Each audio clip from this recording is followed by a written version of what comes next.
Close your eyes and try to imagine a world without paper, without screens, without any of the convenient, lightweight media we use to capture and transmit our thoughts. Now, transport yourself back over 4 millennia, to a place called Mesopotamia, the land between the rivers Tigris and Euphrates. This is where the story of writing truly begins. Not with grand epics or royal decrees, but with something far more mundane, yet infinitely more powerful: accounting. The birth of civilization, as we understand it, wasn't marked by a monumental battle or a philosophical breakthrough, but by the meticulous recording of barley rations and livestock counts. In the bustling city of Ur, a thriving metropolis with towering ziggurats and crowded markets, you would find yourself walking on ground that was, in essence, a massive, unwritten ledger. The air would be thick with the scent of dust, baking clay, and the distant aroma of baking bread. But the true foundation of this society wasn't its architecture, it was its bureaucracy. And the unsung heroes of this bureaucracy were the scribes. They weren't the rock stars of their day, no. They were more like the quiet, unassuming accountants you might see hunched over a spreadsheet in a modern office, but their tools were a little different. Instead of a keyboard and a screen, they had a wedge-shaped stylus and a lump of damp clay. The day of a young Sumerian scribe in training, or dubsar, was long, repetitive, and deeply unglamorous. You would start your education at the aduba, or tablet house, a place where the air was heavy with the palpable effort of learning and the faint scent of wet earth. Your curriculum wouldn't have been filled with flowery poems or dramatic tales. Instead, your first lessons would have been about the very basics: how to properly hold the stylus, how to press the right angle into the clay to form a cuneiform symbol, and the excruciatingly tedious process of memorizing lists. You would spend hours, perhaps even days, simply practicing the fundamental shapes, the horizontal, the vertical, and the diagonal wedges that were the building blocks of their written language. Imagine it, your hands, still clumsy with youth, working the clay, trying to get the consistency just right. Too dry, and it crumbles. Too wet, and the impression smears. The perfection of each mark was paramount. This was not a quick, fluid process. It was slow, deliberate, and required immense focus. The very act of writing was a physical discipline. The symbols themselves were not simple letters like our alphabet. They were a complex system of logograms and syllabic signs, a blend of pictures and sounds. A single sign could represent a whole word, like barley, or a specific syllable within a word.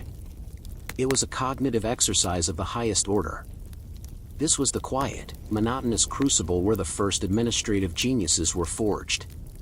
They were not just learning a language, they were learning a mindset. Every tablet they created had to be a model of clarity and conciseness. A simple administrative record might read, 30 gur of barley, received from Eague, to be delivered to the temple of Inanna, for the month of Akti. This wasn't just a note, it was a legally binding document. It was a snapshot of an economic transaction, a piece of a larger puzzle that kept the city functioning. The mundane nature of their work belied its incredible importance. Scribes were the gatekeepers of information, the memory of the state. They recorded everything: land sales, marriage contracts, court decisions, astronomical observations, and, most importantly, the movement of goods. Without them, the vast, interconnected network of trade and tribute that sustained Ur would have collapsed. Their lives were a testament to the power of detail. They didn't command armies or build monuments, but they built the very infrastructure of civilization, one meticulously pressed wedge at a time. The clay tablet, a seemingly fragile and forgettable object, was in reality the foundation of their world. It was a hard drive, a legal document, and a library, all rolled into one. So, as you stand in the bustling markets of Ur, watching the merchants haggle and the priests walk by in their ceremonial robes, remember the quiet scribes in their small, dusty rooms. They were the ones who made it all possible. Their work, so often overlooked in the grand narratives of history, was the silent, steady heartbeat of a civilization. But what did their day-to-day lives really look like beyond the walls of the school? What were the hidden challenges and surprisingly universal problems they faced in their quiet pursuit of order and documentation? The life of a scribe was one of endless repetition and small, significant challenges. Beyond the disciplined walls of the Aduba, the professional scribe in UR operated within a complex social and economic web. Their office wasn't a grand chamber, it was often a simple room within a temple or palace, or sometimes just a corner of a busy courtyard, where a small stack of tablets and a jar of water for moistening the clay constituted their entire toolkit. The primary task of a scribe was to bring order to a chaotic world. The economy of UR was a vibrant but complex machine. Goods flowed in and out of the city from distant lands, 1,000 transactions occurred daily, and the great temples and palaces, which functioned as both religious centers and vast administrative hubs, needed meticulous records of their wealth. A scribe might spend an entire morning documenting the arrival of a shipment of tin from the mountains to the north, meticulously noting the quantity, the source, and the name of the merchant. In the afternoon, they might be called upon to draft a legal contract for a land sale, carefully spelling out the terms to prevent future disputes. The work was demanding, not in physical strength, but in mental endurance and precision. Consider the daily challenges. The clay itself was a logistical problem. It had to be of the right consistency, free of grit, and constantly kept moist. A good scribe knew the best sources for clay and had a system for preparing it for use. The stylus, typically a piece of sharpened reed or bone, had to be carefully maintained to ensure the cuneiform wedges were sharp and clean. But the biggest challenge was the sheer volume of information. Imagine having to recall hundreds, if not thousands, of individual cuneiform signs, each with multiple potential meanings depending on its context. Memory was a scribe's most valuable asset. They were human databases, and their brains were the most advanced storage devices of their time. They also faced the constant pressure of accuracy. A single misplaced wedge or a forgotten number could have serious consequences. If a scribe accidentally recorded that a temple received 500 bundles of reeds instead of 50, it could lead to economic confusion, accusations of theft, and a long, drawn-out legal dispute. In a society where records were a matter of law, the scribe's work was a form of public trust. Their authority was derived not from a position of power, but from their undeniable skill and reliability. But their world wasn't just about endless ledgers. Scribes also had a hand in shaping the cultural and intellectual life of UR. They copied literary works, from creation myths to heroic epics like the Epic of Gilgamesh. These texts weren't just for entertainment, they were repositories of cultural values, religious beliefs, and historical memory. Scribes preserved these stories on clay tablets, a process that could take weeks or even months. The work was slow, methodical, and required a deep appreciation for the text itself. In many ways, the scribes were the librarians and scholars of their era, ensuring that the wisdom of their ancestors was not lost to time. They were the mediators between the spoken word and the written record. When a merchant wanted a receipt or a family wanted a contract, they went to a scribe. The scribe would listen to the verbal agreement, then translate it into the formal, often formulaic, language of cuneiform. This process required not only linguistic skill but a great deal of patience and an understanding of human nature. They were often privy to the most intimate and personal details of people's lives, the terms of a divorce, the specifics of an inheritance, or the reasons behind a loan. The life of a scribe was a quiet one, steeped in routine and a deep respect for detail. They rarely, if ever, appear as the heroes of Sumerian myths or the subjects of grand statuary. Yet, their humble work was what held the city-state of UR together. They were the anonymous engineers of a complex society, the silent partners in every major transaction, and the careful guardians of a burgeoning culture. Their influence was everywhere, and nowhere, all at once. But despite their essential role, they were just men and women living in a bustling city. What happened to them after their tablets were baked and their work was done? What did their quiet lives in the shadow of the Great Ziggurat truly amount to? The scribes of UR, in their quiet pursuit of order and documentation, were laying the groundwork for something far greater than themselves. Their lives, filled with the mundane tasks of writing receipts and copying lists, had an impact that echoes through history. The records they created were not meant for future archaeologists or historians. They were for the here and now, a way to manage the immediate needs of a complex, urban society. Yet, in their methodical work, they inadvertently created the first great archives of human civilization. When the city of Ur finally fell into ruin, the clay tablets were not destroyed by time. Unlike the fragile scrolls of papyrus that would come later, or the delicate paper of today, the baked clay tablets were remarkably resilient. They were buried under layers of dust and sand, preserved for millennia. When modern archaeologists finally unearthed them, they found not just a few scattered documents, but entire libraries, tens of thousands of tablets, stacked in careful rows, their contents a vivid, detailed window into the daily life of a long-lost people. The discovery of these archives was transformative. Before the tablets, our understanding of ancient Mesopotamia was based largely on grand monuments and heroic tales. The tablets, however, told a different story. They spoke of the price of grain, the terms of a loan, the name of a schoolchild, the complaints of a farmer about his irrigation ditch. They gave a voice to the ordinary people of Ur, revealing a world of business, law, and personal relationships that was surprisingly relatable. The scribes, by simply doing their jobs, had left behind a detailed record of the human experience that transcended their time. In a sense, the scribes were the first data scientists. They took the raw, chaotic information of daily life, the flow of goods, the passage of people, the agreements made in marketplaces, and organized it into a logical, accessible format. Their system of cuneiform, with its careful lists and standardized forms, was an early form of database management. The very concept of metadata, data about data, can be seen in their practice of adding a summary line to a tablet or a small tag identifying its contents. They understood that information was not just a collection of facts, but a tool for managing a society. The legacy of the scribes of Ur is not just in the thousands of tablets they left behind, it is in the very idea of a written record as a cornerstone of civilization. They prove that the seemingly boring work of administration and accounting is not a mere byproduct of a complex society, but one of its fundamental building blocks.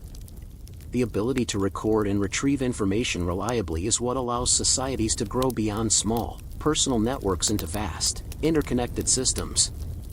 It allows for the accumulation of knowledge, the enforcement of laws, and the coordination of large-scale projects. Think about our modern world. It is built on a foundation of meticulously recorded data.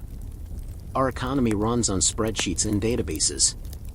Our legal system relies on written contracts and records. Our scientific knowledge is preserved in papers and articles.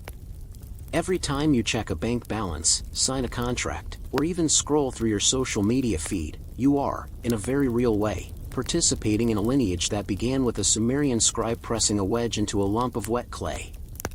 The silent, steady work of those unsung architects of Ur is a testament to the profound and enduring power of the mundane. The rise and fall of empires may dominate our history books, but what truly underpins our shared human journey is the methodical, day-to-day effort of ordinary people. We are all living on a foundation built by the quiet scribes who, millennia ago, simply made a note of the barley. Their legacy reminds us that even the most boring details can have the most extraordinary impact. Imagine a city so vast, its population so dense, that its very survival depended not on heroic battles or brilliant inventions, but on the logistics of a single commodity, grain. This was the reality of ancient Rome, a metropolis that, at its height, housed over 1 million people. To feed this colossal population, the Roman state developed a system of unparalleled complexity and scale, a system that came to be known as the annona. It wasn't glorious, it was a matter of life and death, and its story is one of meticulous bureaucracy, naval logistics, and the surprisingly fragile nature of urban existence. The annona was, in essence, Rome's public grain supply. It was a government-run program designed to ensure that the city's population, particularly its poorer citizens, had access to a stable, affordable, and often free supply of wheat. The vast majority of Rome's grain came not from the Italian peninsula itself, which was not fertile enough to support the population, but from the far-flung provinces of the empire. The most important of these were Egypt and North Africa, which were considered the breadbaskets of the Roman world. To the average Roman citizen, the annona was a foundational pillar of their daily life. It was a promise, a guarantee that they would not starve. The state's commitment to this program was so absolute that it was a core responsibility of Roman emperors. From the early Republic to the late Empire, the management of the Annona was a political and administrative feat of the highest order. It was the social contract in action. The people gave their loyalty to the state, and in return, the state ensured their basic survival. The logistical challenge was immense. It began in the fields of the fertile Nile Delta. Once harvested, the grain was collected and transported to massive state-run granaries, often located at key ports like Alexandria. From there, it was loaded onto specialized cargo ships, known as naves honorarii. These ships were slow, heavy, and at the mercy of the winds and tides. A single ship could carry hundreds of tons of grain, enough to feed a small town for a year. The journey across the Mediterranean was fraught with peril, storms, pirates, and the sheer unpredictability of the sea. The Romans had to build a system not just to move the grain, but to track it, store it, and distribute it with incredible precision. Officials known as praefectus annoni were in charge of this gargantuan task. They were among the most powerful and important figures in the Roman administration, their careers dependent on their ability to keep the grain flowing. They had to forecast demand, manage supply lines, negotiate with merchants, and oversee the vast infrastructure of granaries in and around Rome. The grain wasn't just piled up in some dusty warehouse. It was stored in immense state-owned structures called horia. These were complex, multi-story buildings, often with raised floors to protect the grain from dampness and rodents. The Horia Galbae in Rome, for example, was a massive complex with dozens of warehouses, capable of holding enough grain to feed the city for months. The design and construction of these buildings were a testament to Roman engineering and their understanding of the need for long-term storage and preservation. For the Roman citizen, the process was often simple, but the bureaucracy behind it was anything but. Citizens entitled to the grain ration would receive a small wooden token, or tessera, which they would present at a local distribution center. The annona was not a simple handout, it was a carefully controlled process. The details mattered. How much grain was a citizen entitled to? When could they pick it up? How was the system to be protected from fraud? This complex administrative machinery was the quiet, unsung hero of Roman stability. Its smooth functioning meant peace and prosperity. Its failure could, and did, lead to riots, political instability, and even the downfall of emperors. So, as we imagine the grandeur of the Colosseum and the triumph of the legions, we must also consider the quiet, methodical work of the Roman bureaucrat. Their lives were not about glory, but about numbers, inventories, and logistics. They were the ones who, day by day, kept the delicate machinery of the city running. But what happened when this seemingly perfect system faced unexpected challenges, and how did a simple loaf of bread become a symbol of political power and social control? The annona wasn't just an administrative system, it was a powerful tool of political control and social engineering. The Roman state understood that a fed population was a stable population. Riots over food scarcity were a constant threat, and the specter of mass starvation loomed over every emperor's reign. The free or heavily subsidized grain handout, known as the frumentatio, was a key method for keeping the urban populace content and loyal. This was the origin of the famous phrase bread in circuses, panem et circenses, a term coined by the satirist Juvenal to describe the methods used by Roman authorities to pacify the masses. The grain was the bread, and the public games and spectacles were the circuses. The responsibility for the annona was so central to the emperor's power that it was often seen as one of his core duties. An emperor who failed to secure the grain supply was an emperor who risked a swift and brutal end to his rule. This placed enormous pressure on the praefectus annoni and the entire logistical network. The job wasn't just about moving grain, it was about managing risk. They had to account for crop failures in Egypt, storms in the Mediterranean, and the ever-present threat of piracy. To mitigate these risks, the Roman state created an elaborate system of checks and balances. The grain was sourced from both public and private lands, and a significant portion was collected as a tax in kind from the provinces. The state offered special privileges to ship owners, known as navicularii, to encourage them to take on the risky business of transporting the grain. They were granted exemption from certain taxes and duties, and sometimes even received official titles, all in the name of ensuring the steady flow of grain. This created a symbiotic relationship between the state and private enterprise, with both parties' interests aligned in keeping the system functioning. The physical infrastructure itself was a marvel of Roman planning. The port of Ostia, at the mouth of the Tiber River, was the heart of the operation. Here, massive state-built warehouses lined the quays, and the harbor was a constant flurry of activity. The grain ships, upon arrival, would be unloaded by stevedores, and the grain would be transferred to smaller barges that would be towed up the Tiber to Rome. The journey was slow and painstaking, but it was the final, critical step in the supply chain. For the ordinary Roman, the frumentatio was a lifeline. They would present their tessera at one of the distribution points, Horia, located throughout the city. The process was highly regulated. There were strict quotas and distribution times to prevent hoarding and ensure that everyone received their fair share. This wasn't a free-for-all, it was a methodical, bureaucratic operation. The officials in charge would measure out the grain, record the transaction, and send the citizen on their way. The entire process, from the fields of Egypt to the hands of a Roman citizen, was a carefully choreographed dance of logistics and bureaucracy. Yet, this system, for all its sophistication, was also a tool of social division. The grain dole was a right of Roman citizenship, a privilege that differentiated the free citizen from the unfree. It created a class of people who, to a certain extent, were dependent on the state for their basic sustenance. This dependency, while providing a measure of security, also served to reinforce the existing social hierarchy.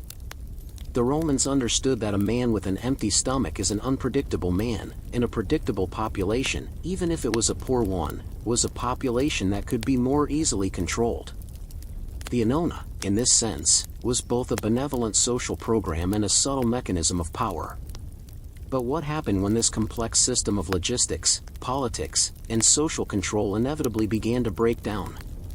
What did the decline of the Annona reveal about the broader fate of the Roman Empire?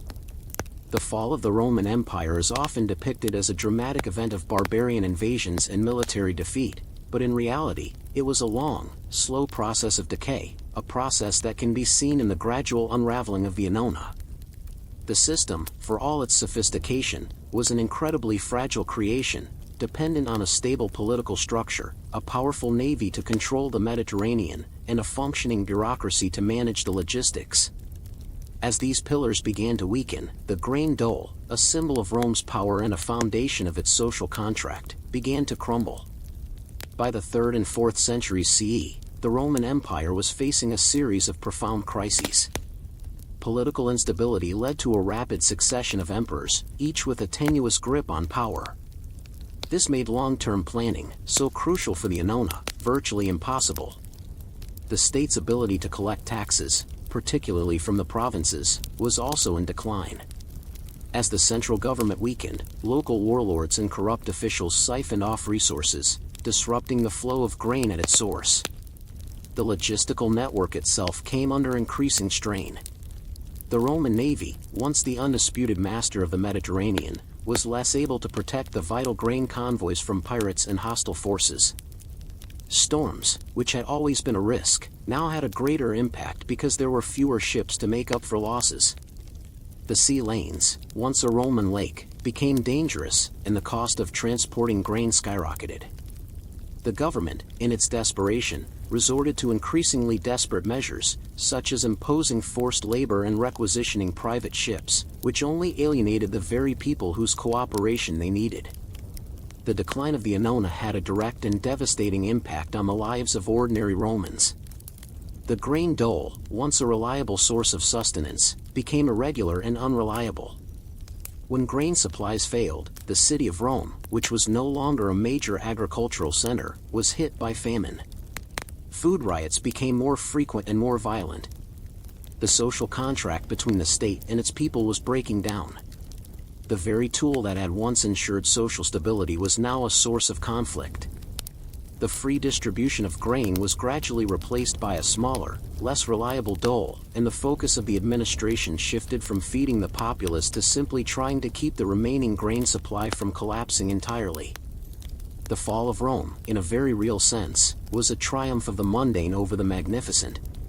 The military defeats and political assassinations were merely the dramatic symptoms of a deeper, more fundamental failure, the failure to manage the essential, everyday details of life.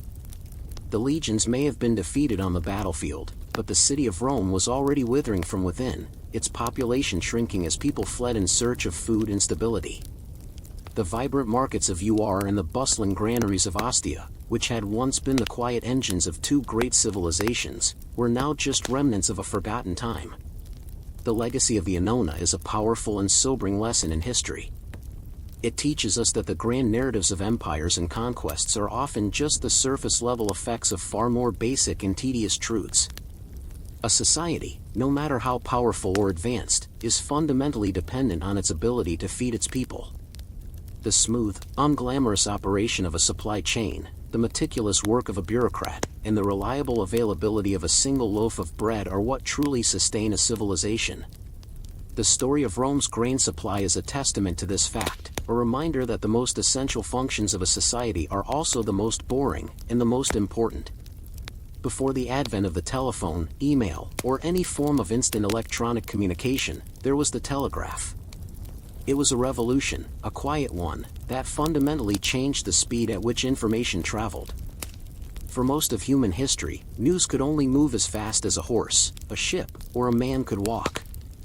A message from London to Calcutta could take months. But with the invention of the telegraph, the world began to shrink. And the unsung heroes of this new, connected world were the Victorian-era telegraph operators.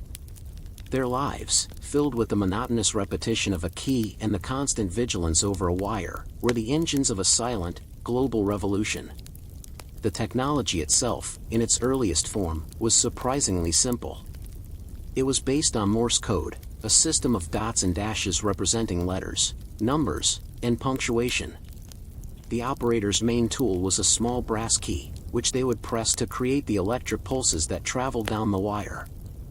A short press was a dot, a long press was a dash. On the other end, an instrument called a sounder would translate these pulses into a series of clicks and clacks. The operator on the receiving end would then transcribe these sounds back into a readable message. It was a tedious, manual process that required immense concentration and a finely tuned ear. The training to become a telegraph operator was rigorous and unglamorous. You had to learn Morse code by rote, listening to hours of practice messages until the rhythm of the clicks and clacks became second nature. You had to learn to operate the key with a precise, consistent rhythm, a skill that could take months to master. The job was not for the faint of heart. It required the patience of a saint and the attention span of a hawk. Operators had to sit for long hours, often in small, cramped offices, their ears constantly attuned to the chatter of the sounder. The constant noise could be grating, or relentless, mechanical symphony of dots and dashes. The work was also intensely personal. An operator was not just a machine translating signals, they were a human conduit for secrets, triumphs, and tragedies.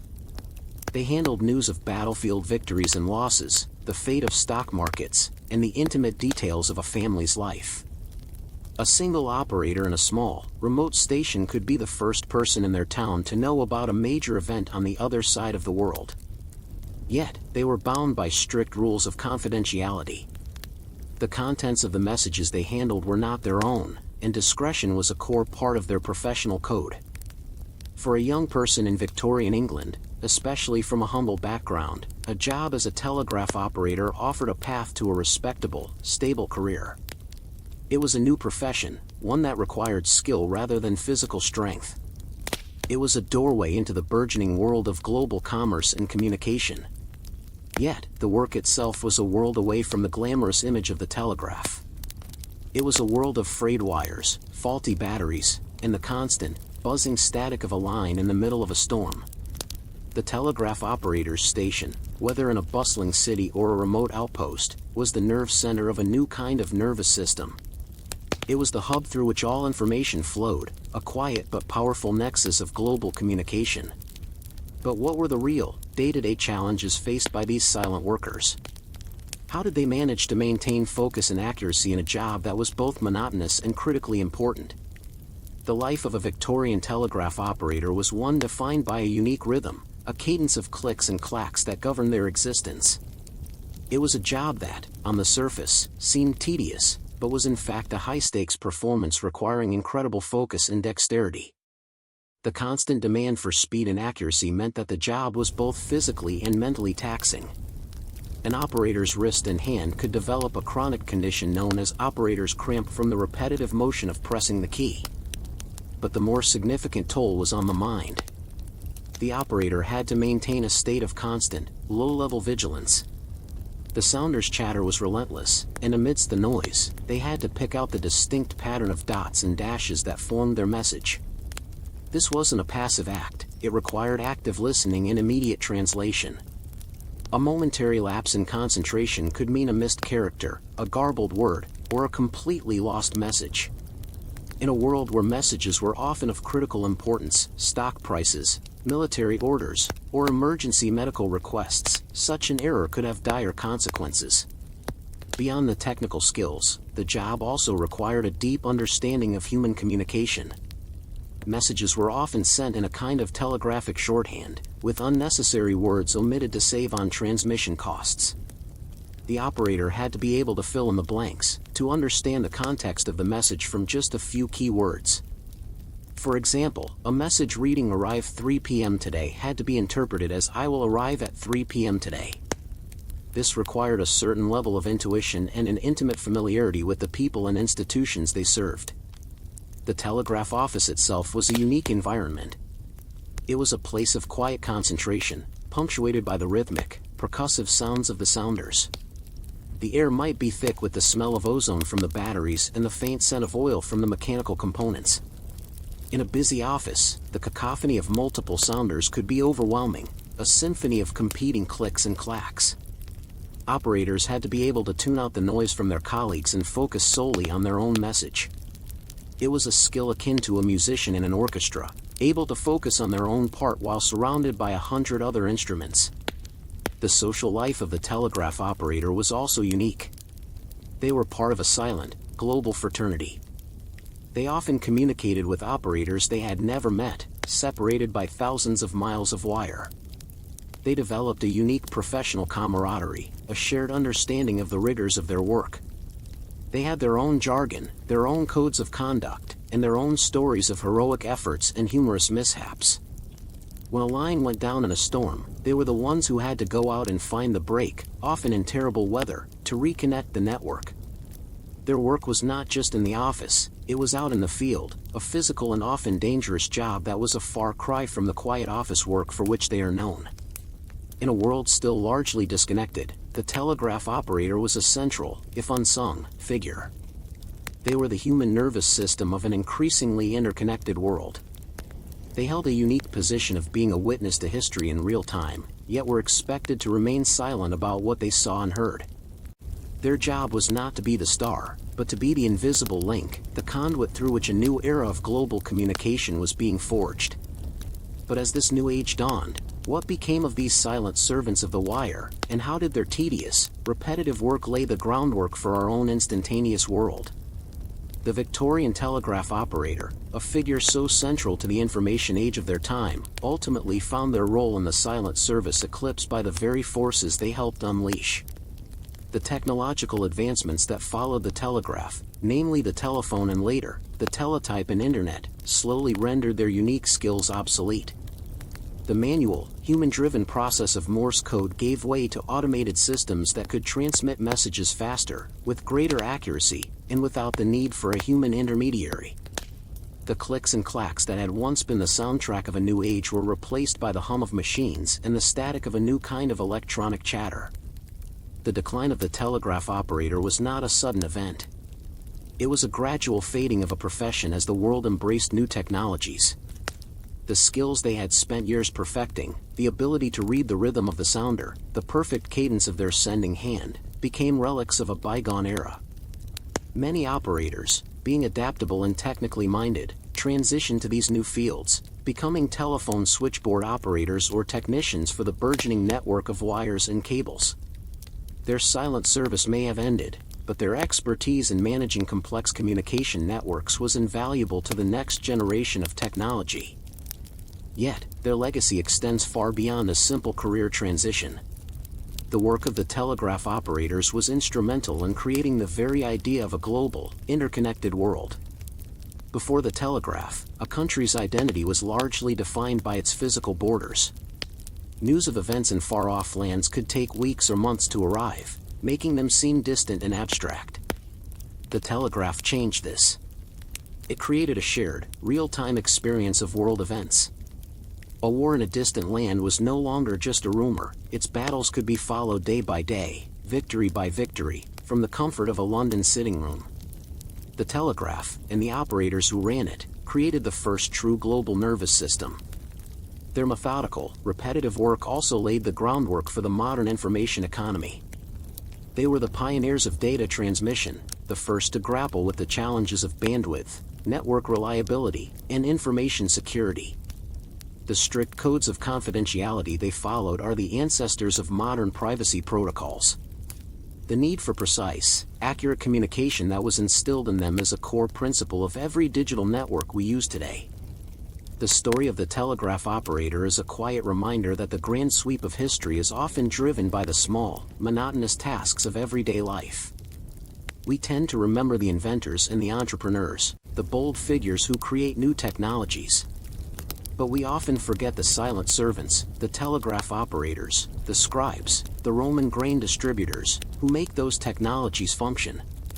They are the ones who, through their daily, unglamorous work, truly knit the world together.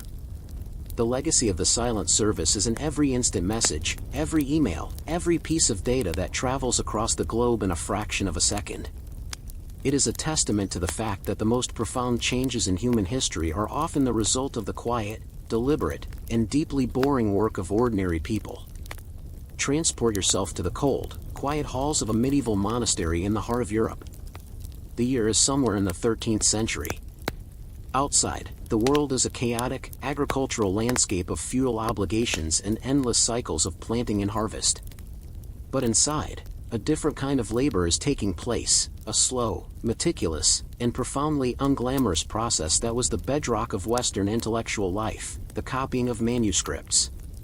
This work was performed by monks, often referred to as scribes or illuminators, in a dedicated room known as the scriptorium. It was a silent, tedious, and essential service that preserved the knowledge of antiquity for future generations. The scriptorium was not a grand library, it was a workshop. It was typically a long, narrow room, often located on the north side of the monastery to provide consistent, indirect light, which was crucial for preserving the delicate ink in parchment. The room was often unheated to prevent the vellum from curling. The cold, the poor light, and the immense concentration required made it a difficult place to work. You would find yourself seated at a small wooden desk, known as a carrel, with your tools laid out before you, a quill pen, a pot of ink, a knife for sharpening the quill and scraping mistakes from the vellum, and a ruled sheet of parchment. The entire process began long before a single letter was written. The parchment, or vellum, was made from the stretched and scraped hides of animals, usually sheep, goats, or calves. This was a long and messy process that was often handled by lay workers, but the scribe was responsible for preparing the sheet. The vellum had to be perfectly smooth and clean, a painstaking task that involved scraping the surface with a knife, polishing it with a pumice stone, and then pressing it flat. Any imperfections, any small hair follicles or blemishes, had to be removed. Once the parchment was prepared, the scribe had to meticulously rule the lines for the text. This was done not with ink, but with a pointed lead tool or a dry-point stylus, which left faint indentations in the vellum. The spacing had to be perfect, the margins straight, and the number of lines on each page consistent. A single mistake in this stage could throw off the entire layout of a book, a costly error given the expense of the vellum. This wasn't a quick sketch, it was a geometric exercise of immense precision, and it was a task that had to be repeated for every single page of the manuscript. The actual writing was an act of extreme discipline. The scribe would work from a master copy, a codex laid out before them. They would copy the text, line by line, letter by letter. This was not a creative process, it was a repetitive, almost meditative one. The focus was on accuracy. A single missed word or a misspelled name could propagate an error for centuries. The quills had to be constantly sharpened, the ink well maintained, and the hand kept steady. The work was slow, with a single scribe capable of completing only a few pages in a day. A full Bible, for example, could take several years for a team of scribes to complete. The most intricate manuscripts, known as illuminated manuscripts, were not just copied, they were painstakingly decorated with gold leaf and vibrant pigments, a process that required a whole new set of skills and even more patience. The monk in the scriptorium was a quiet soldier in the battle against intellectual darkness. His enemies were not barbarians or heretics, but the twin forces of time and neglect. His work was not for personal glory, but for the preservation of knowledge. But what was the cost of this immense effort, and what were the small, human details that made this tedious labor so surprisingly perilous? The life of a medieval scribe was far from the romantic ideal we might imagine. It was a life of quiet suffering and small, daily struggles. The work was not just physically demanding, it was a test of endurance. A typical workday began before dawn, with the monk's duties beginning with prayer. After the first services, they would proceed to the scriptorium, where they would remain, hunched over their desks, for the better part of the day. The only breaks were for meals and for the prescribed hours of prayer. In winter, the cold would be bone-chilling. The ink would freeze in the pots, and the hands of the scribes would become stiff and numb, making the delicate work of writing nearly impossible. To combat this, some scribes would write brief pleas in the margins of their work, simple, poignant notes that lamented the cold or the difficulty of their task, a small, human cry from a life of discipline. The work was also a battle against physical pain. Sitting for hours in a fixed position led to back pain, neck strain, and a condition known as scribe's cramp, a severe muscle fatigue in the hand and wrist. Their eyesight, strained by the poor light and the meticulous detail of the work, would often begin to fail at a young age. To cope, some scribes would use primitive magnifying glasses made of polished quartz, but these were rare and expensive. For the most part, they relied on sheer will and a deep sense of religious purpose. And there were the mistakes. A single slip of the quill, a moment of inattention, could mean disaster. An ink blot, a misspelled word, or a skipped line could ruin an entire page of expensive vellum. The only way to correct a mistake was to carefully scrape the ink away with a knife, a delicate procedure that could easily tear the parchment. This was a constant source of anxiety, and the pressure to be perfect was immense. The phrase solus deus sit, only God knows, was a common lament for scribes at the end of a difficult manuscript, a small prayer of relief and exhaustion. The role of the scribe went beyond simple copying. They were also responsible for the integrity of the text. They had to be vigilant for errors in the master copy, and they were often tasked with collating different versions of the same work, trying to reconcile discrepancies and create a definitive, clean text. This was the tedious, intellectual work of early textual criticism, a practice that was essential for preserving the authenticity of religious and classical texts. They were not just copyists, they were editors, scholars, and archivists, all rolled into one. The monks in the scriptorium were a crucial part of the monastic economy. The production of manuscripts was a valuable commodity, and the monastery would sell or exchange them with other religious houses and wealthy patrons. This gave the scribes a small but significant role in the intellectual and economic life of the medieval world. They were the engines of a knowledge transfer system that, though slow and inefficient by modern standards, was the best the world had ever seen. Their lives were a testament to the power of human endurance in the face of monotony. But what became of this meticulous process, and how did the quiet work of a few monks in a cold room fundamentally change the course of human history? The meticulous, labor-intensive world of the monastic scribe, which had preserved knowledge for 1,000 years, was brought to a slow, methodical end by a new, more efficient technology. The invention of the printing press with movable type in the mid-15th century by Johannes Gutenberg in Germany did not instantly replace the scribe, but it set in motion a profound shift that would ultimately render their profession obsolete. The transition from the hand-copied codex to the mass-produced book was one of the most significant moments in human history, and it was a transition that was born from the very tedium and difficulty that defined the scribe's life. The printing press was, in a sense, the ultimate answer to the scribe's daily struggles.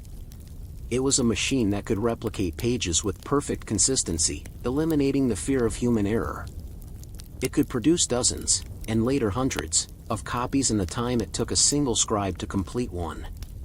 This meant that books, once a rare and expensive commodity, became more accessible and more affordable. Knowledge, once confined to the cloistered walls of the scriptorium, could now be distributed widely. This had a revolutionary impact on everything from science to religion to politics. The monks, who had been the gatekeepers of knowledge, found their role diminished. The quiet, unglamorous work of copying was no longer the most efficient way to preserve and spread information. While some monasteries initially resisted the new technology, many eventually embraced it, setting up their own presses and becoming early publishers.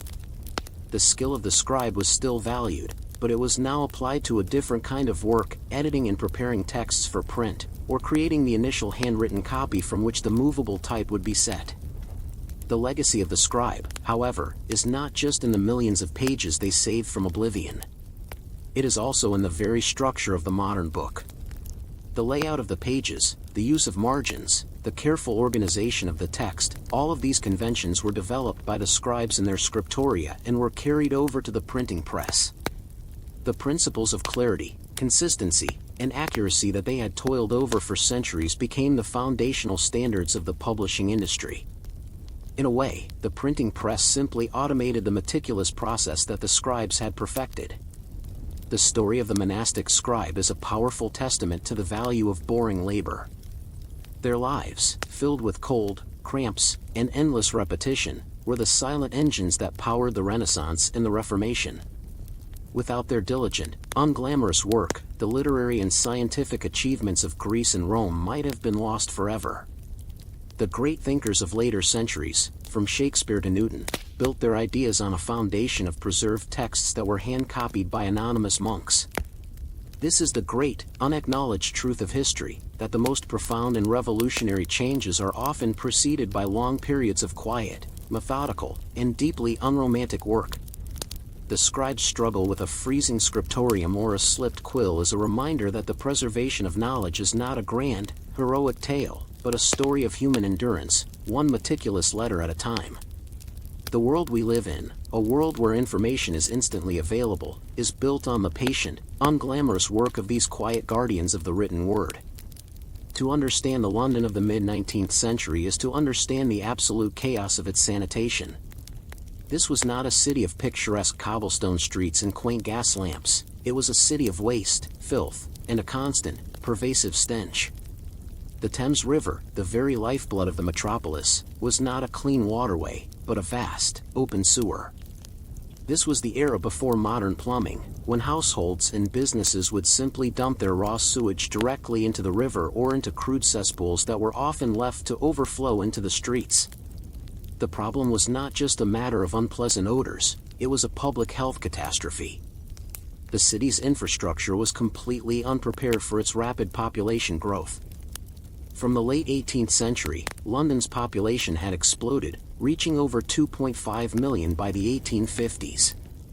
The ancient, inadequate sewer system, a patchwork of old drains and brick conduits, was simply overwhelmed. The drains were designed for rainwater, not human waste. This meant that the overflowing cesspools and raw sewage often sat in the streets, festering and contaminating the city's water supply. The science of disease transmission was not yet understood. The prevailing theory, known as miasma theory, posited that diseases like cholera and typhus were caused by bad air or foul smells. It was a theory that made a great deal of intuitive sense to the people of London. The city smelled terrible, and people were dying in droves. The summers were the worst.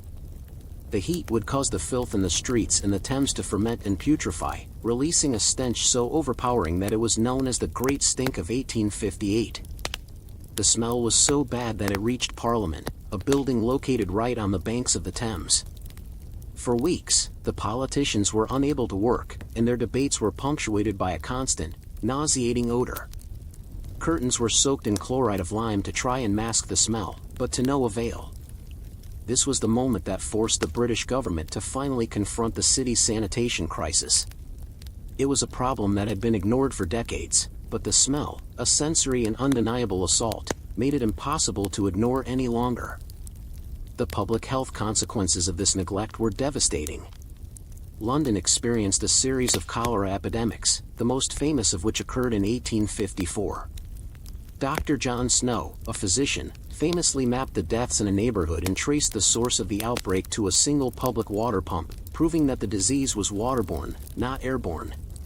But his discovery was largely ignored by the medical establishment at the time, who were still wedded to the miasma theory. The sheer scale of the filth was so overwhelming that it was a logical leap to assume that it was the cause of the disease. The solution, therefore, was not to clean the water, but to remove the smell. The man tasked with this gargantuan project was Joseph Bazalgette, a brilliant and unassuming civil engineer. His job was not to create a beautiful monument or a grand palace, but to design and build a modern, working sewer system for the largest city in the world. It was a project of immense scale and incredible complexity, a bureaucratic and engineering nightmare that would define the rest of his life. But how do you begin to solve a problem that is not just a citywide crisis, but a problem of human waste on a scale never before seen? The task of cleaning up London fell squarely on the shoulders of Sir Joseph Bazalgette, the chief engineer of the Metropolitan Board of Works. His plan was audacious, immense, and profoundly unglamorous. It was not a single, grand project, but a complex, coordinated effort to build a network of over 1,100 miles of new brick sewers and another 13,000 miles of smaller sewers, all designed to divert the city's sewage away from the Thames. This was a project of a scale that the world had never seen, and it required a deep understanding of hydraulics, civil engineering, and the sheer logistical nightmare of building a vast underground network in a crowded city. Bazalgette's primary innovation was not a new technology, but a new approach. Instead of simply building bigger sewers, he designed a system of intercepting sewers that would run parallel to the Thames on both the north and south banks. These massive brick tunnels were designed to collect the sewage from the smaller, existing sewers and carry it eastward, downriver, to a series of pumping stations. The system was meticulously planned to take advantage of the natural slope of the land, using gravity wherever possible to move the waste. But for the lower-lying areas, Bazalgette designed a series of powerful pumping stations, most notably the Abbey Mills pumping station, a magnificent example of Victorian industrial architecture that was designed to pump the sewage up to a level where it could continue its journey to the sea. The construction of this network was a logistical masterclass. The work was slow, difficult, and dangerous. Laborers, known as navvies, had to dig massive tunnels by hand, often in unstable soil, with the constant threat of cave-ins and the presence of methane gas. They worked in conditions that were both physically demanding and disgustingly unsanitary, wading through the very filth that the system was designed to contain. But the work was methodical and precise. Every brick was laid by hand, with millions of bricks used in the construction of the main tunnels. The quality of the work was impeccable, a testament to Bazalgette's insistence on using the highest grade materials and the most skilled labor. The project was also a bureaucratic and financial nightmare. Bazalgette had to secure funding from a notoriously skeptical parliament and manage a budget that ran into the millions of pounds, a staggering sum at the time. He faced opposition from all sides, from property owners who didn't want their land dug up, to politicians who questioned the necessity of the project, to the very people he was trying to help, who were suspicious of the disruption and cost. Yet, he persevered, driven by a quiet, unwavering conviction that his system was the only way to save London. The plan culminated at the far eastern end of the network, at Beckton and Crossness, where Bazalgette built two immense pumping stations that would pump the sewage into huge reservoirs. The sewage would be held in these reservoirs and released into the Thames at high tide, when the strong currents would carry it out into the North Sea, far away from the city. The entire system was a closed loop, a silent, subterranean river that flowed beneath the streets of London, out of sight and out of mind. The smell, which had been the catalyst for the entire project, was gone. Bazalgette's system was an incredible success. The cholera epidemics that had plagued London for decades virtually disappeared. The Thames, while not immediately pristine, began to slowly recover. The city, for the first time in its history, was clean. But for all its triumph, this grand, unglamorous project was largely forgotten by the public. The work was hidden underground, and its success was marked not by a grand unveiling, but by the quiet absence of a terrible smell. It was a project that had saved millions of lives, yet its success was so complete that it faded into the backdrop of daily life. How did this boring feat of engineering, once a marvel of the age, come to be so completely taken for granted? The triumph of Sir Joseph Bazalgette's sewer system was its very anonymity. Unlike the great monuments of London, the Houses of Parliament, St. Paul's Cathedral, or the Crystal Palace, the sewer system was a work of engineering that was meant to be forgotten. Its success was measured not in public admiration or grand ceremonies, but in the absence of disease and the quiet return of a tolerable London. The Great Stink had been a powerful, undeniable sensory assault, and its disappearance was a testament to the system's effectiveness. But this triumph was so complete that the public quickly took it for granted. They no longer had to endure the pervasive stench of the Thames, and the city's death rate from waterborne diseases plummeted, but the intricate, subterranean network that made this possible remained invisible, a forgotten marvel beneath their feet. The sheer scale of the project, once a source of bureaucratic consternation, became a source of civic pride. The system was so well built that much of it is still in use today, over 160 years later. Bazalgette had over-engineered it, a decision that was criticized at the time as being overly expensive. His famous reply was that he was building for eternity. He planned for a city with a population double its size, a foresight that allowed London to grow and thrive for decades without a single major sewage problem. His work was a quiet, enduring monument to the power of long-term planning and meticulous, boring detail. The quality of the brickwork, the precise calculations of the flow rates, and the strategic placement of the pumping stations were all part of a grand design that was not built for show, but for function. Bazalgette's legacy is a powerful example of a public health victory achieved through unglamorous means. His work shifted the focus from the miasma theory, the idea that bad air caused disease, to a modern understanding of sanitation. While the public's initial motivation for the project was to eliminate a terrible smell, the ultimate, far more significant outcome was the eradication of cholera and other waterborne diseases. The silver lining of the Great Stink was that a problem of sheer discomfort forced the city to address a much deeper, more deadly issue. The London sewer system is a physical manifestation of a crucial historical lesson, that public health and urban well-being are not about dramatic scientific breakthroughs or heroic doctors, but about the mundane, methodical work of civil engineers and the construction of basic infrastructure. Today, tourists in London walk over Bazalgette's massive tunnels without a second thought. The Abbey Mills pumping station, once a marvel of Victorian engineering, is now a historical site. The story of the London sewers is not a tale of kings or queens, of battles or conquests. It is a story of bricks, mortar, and the unyielding power of human waste. It reminds us that the most significant events in history are often those that are least celebrated, the ones that are so effective and so routine that they disappear into the background of our daily lives. The Great Stink led to a system that saved millions of lives, not with a dramatic cure, but with a silent, invisible river of filth, carefully diverted to the sea. Imagine a world of commerce without spreadsheets, without ledgers, without any organized way of tracking income and expenses. This was the reality for merchants in medieval Europe. Business was conducted largely in a haphazard manner, with transactions recorded on scraps of paper or simple mental calculations. While effective for small-scale trade, this lack of a systematic method for accounting made large-scale business a game of chance and memory. The financial landscape was about to be changed, not by a great battle or a new invention, but by a quiet, methodical, and profoundly boring innovation: double-entry bookkeeping. The story of this financial revolution begins in the bustling city-states of Renaissance Italy, particularly Florence and Venice. These were the economic powerhouses of Europe, centers of trade, banking, and manufacturing. As their businesses grew in size and complexity, the need for a more sophisticated method of accounting became essential. The old system was no longer sufficient. A merchant who had trade deals with multiple partners across a half-dozen countries could no longer rely on a simple list of who owed what. They needed a way to track not just what was owed to them, but also what they owed others, and to have a clear picture of their overall financial health. The man credited with codifying and popularizing this new system was Luca Pacioli, a Franciscan friar and mathematician. He was not the inventor of double-entry bookkeeping. Its origins can be traced to earlier Venetian merchants.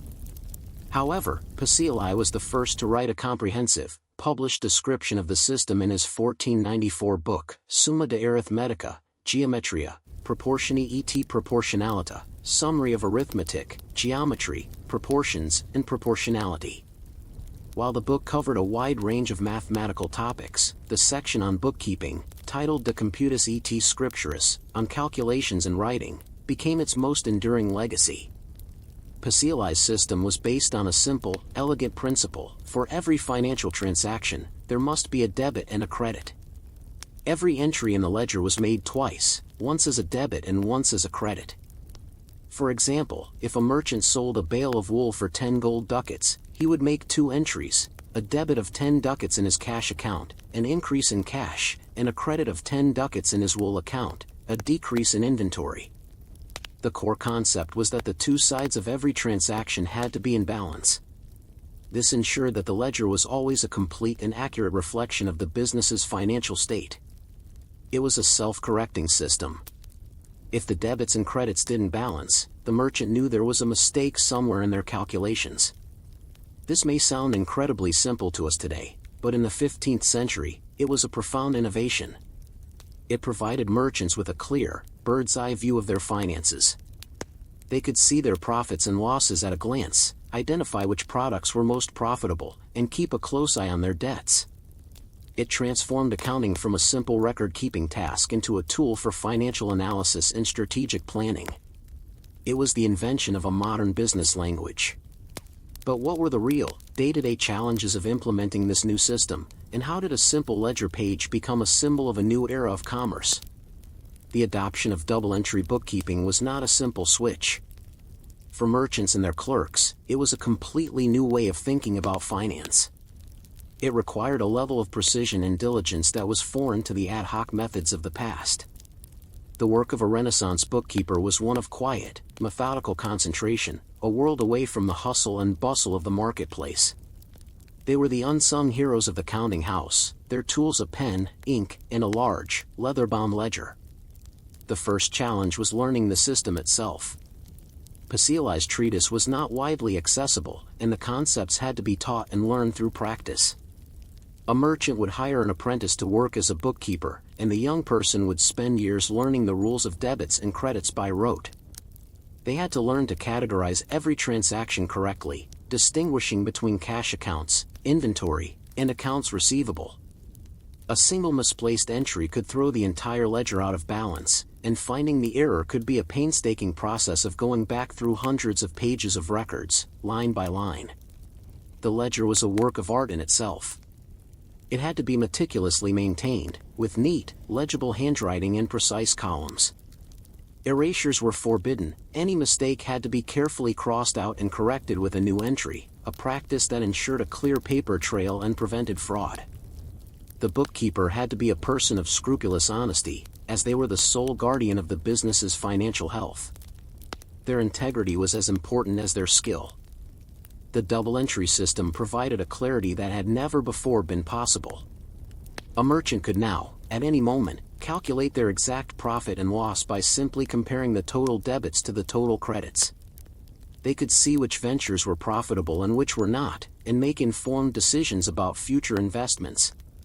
This transformed business from a speculative art into a data-driven science. A merchant could confidently invest in a new venture in a far-off land because they had a clear picture of their financial standing. This was especially important for the burgeoning world of international trade. A Florentine merchant might have a dozen ships at sea, each carrying a different cargo to a different port. Keeping track of these complex, multi-party transactions was impossible with the old methods. Double-entry bookkeeping provided a framework for managing this complexity. Each ship could be treated as its own account, with its own set of debits and credits, allowing the merchant to see the profitability of each voyage. This was the birth of modern business analytics, all driven by a simple, elegant system of debits and credits. The bookkeeper was a quiet, essential figure in this new world of commerce. They were not the ones who commanded ships or negotiated deals, but they were the ones who kept the entire system from collapsing. Their tedious work of balancing ledgers and recording transactions was what allowed the great merchants of Florence and Venice to build their financial empires. But as this new system took hold, what was its broader impact on the world, and how did a simple accounting method contribute to the rise of capitalism itself? The tedious, unglamorous work of the Renaissance bookkeeper had a far-reaching impact that extended well beyond the counting house. Double-entry bookkeeping was not just a new way to record financial transactions, it was a new way of thinking about wealth, risk, and business itself. It provided a clear, objective picture of a business's health, separating the company's assets from the owner's personal wealth. This distinction was a crucial step in the development of the modern corporation. It allowed for the concept of capital as an abstract entity that could be invested, measured, and grown, rather than simply a pile of money and goods. The system also made it easier for businesses to attract investors. A potential investor could now review a company's ledger and make an informed decision about its profitability and risk. This fostered a new era of trust and transparency in commerce. It was no longer enough for a merchant to have a good reputation, they had to have a clean, balanced ledger. This led to the creation of early partnerships and joint stock companies, where multiple individuals could pool their resources for a shared venture, an essential building block of modern capitalism. The principles of double-entry bookkeeping spread rapidly from Italy to the rest of Europe, carried by traveling merchants and traders.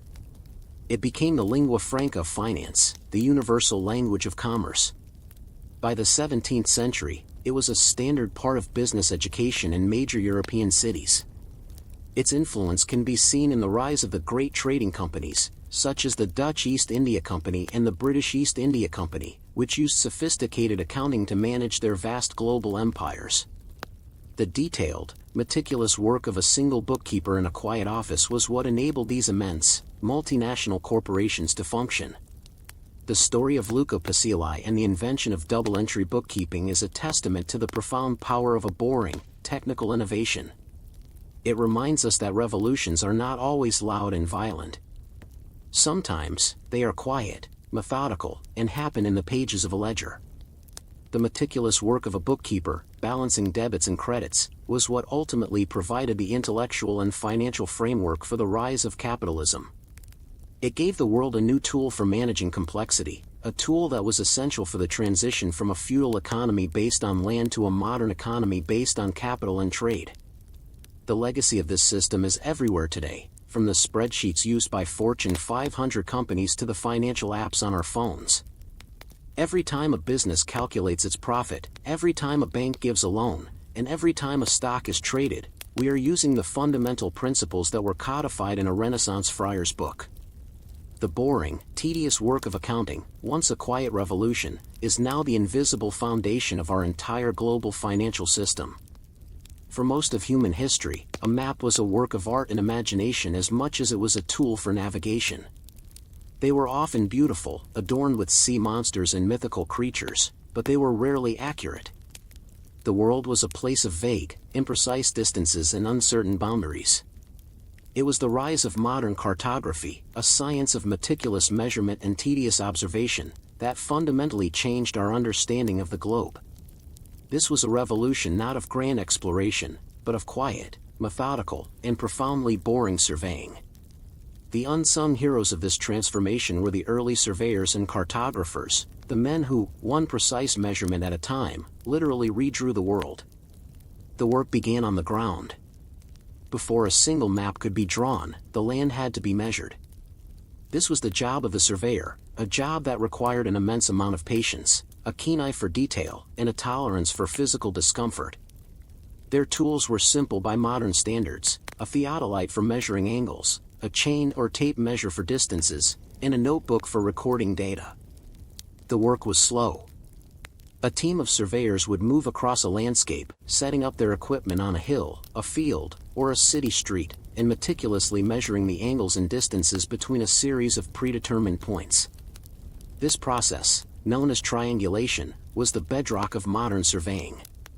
By measuring the angles of a triangle and the length of one of its sides, they could calculate the lengths of the other two sides and the location of the third point, all with remarkable accuracy. Imagine the scene: a surveyor in the vast, open countryside, hunched over their instrument, peering through a small telescope. The sun beats down on them, the wind tugs at their clothing, and the ground is uneven and difficult to traverse. The process was mind-numbingly repetitive. The same measurements had to be taken over and over again to ensure accuracy. Every small hill, every bend in a river, every change in elevation had to be noted and recorded. A single mistake, a misread angle or a dropped measurement, could throw off the entire survey, requiring the team to start over. This was not the glamorous work of a sea captain charting a new course. It was the quiet, methodical labor of a technician, a craftsman of numbers and lines.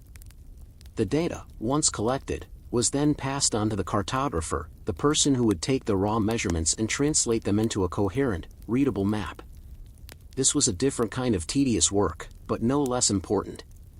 The cartographer had to take the surveyor's field notes, pages of numbers, angles, and distances, and transform them into a scaled drawing. They had to use a complex system of projections to account for the curvature of the Earth, a mathematical problem that had puzzled scholars for centuries.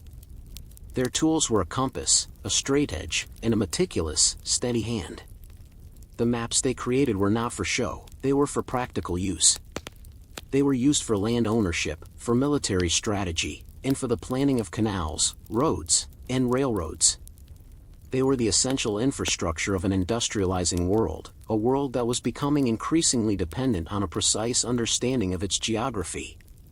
But what were the real, day-to-day challenges of this work, and how did these boring maps, so full of lines and numbers, ultimately contribute to the great age of exploration and empire? The work of early surveyors and cartographers was a relentless pursuit of precision in an imprecise world. They were, in many ways, the first data scientists, collecting raw information and then transforming it into a visual representation that was not just beautiful, but useful. Their tools, while simple, required a master's touch. The theodolite, a surveying instrument for measuring horizontal and vertical angles, had to be calibrated with incredible care. The slightest misalignment could result in a significant error over a long distance. The surveyor had to constantly account for small variables like temperature changes, which could affect the length of their measuring chain, and the subtle variations in the Earth's magnetic field. This was science on a human scale, a meticulous, hands-on process that left no room for error. For the cartographer, the challenges were different but no less daunting. They had to take the surveyor's notes, which were often just a jumble of numbers and abbreviations, and create a coherent map. This required a deep understanding of map projections, the art and science of representing a curved three-dimensional surface on a flat two-dimensional plane. There was no single perfect projection. Each one had its own distortions, either in area, shape, or distance.